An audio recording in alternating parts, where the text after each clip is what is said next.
To je eno ključnih vprašanj našega časa.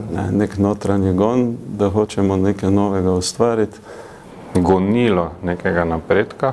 Kreiranje novih stvari, novih idej na osnovi starih.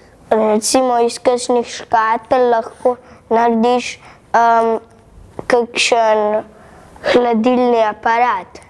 Koliko idej imaš na, ne vem, kvadratni centimeter? Pa jaz mislim, da je samo ustvarjalnost vezana tudi z motivacijo. Jaz mislim, da je v osnovi vsak človek na nek način ali v neki stvari bolj kot neustvarjalen. Nekateri dosegajo vrhunske rezultate od trikotniku, kavč, hladilnik, televizija.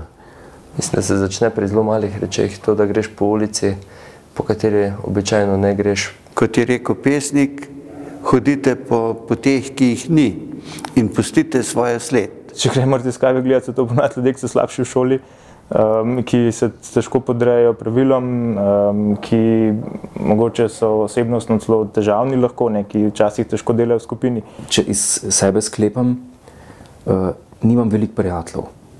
Ne hod na smučanje, ne hod na otvoritve, ne hod na premiere, ne hod na zabave. Nima časa. Skratka, ustvarjalci smo nemogoče ljudje, ne?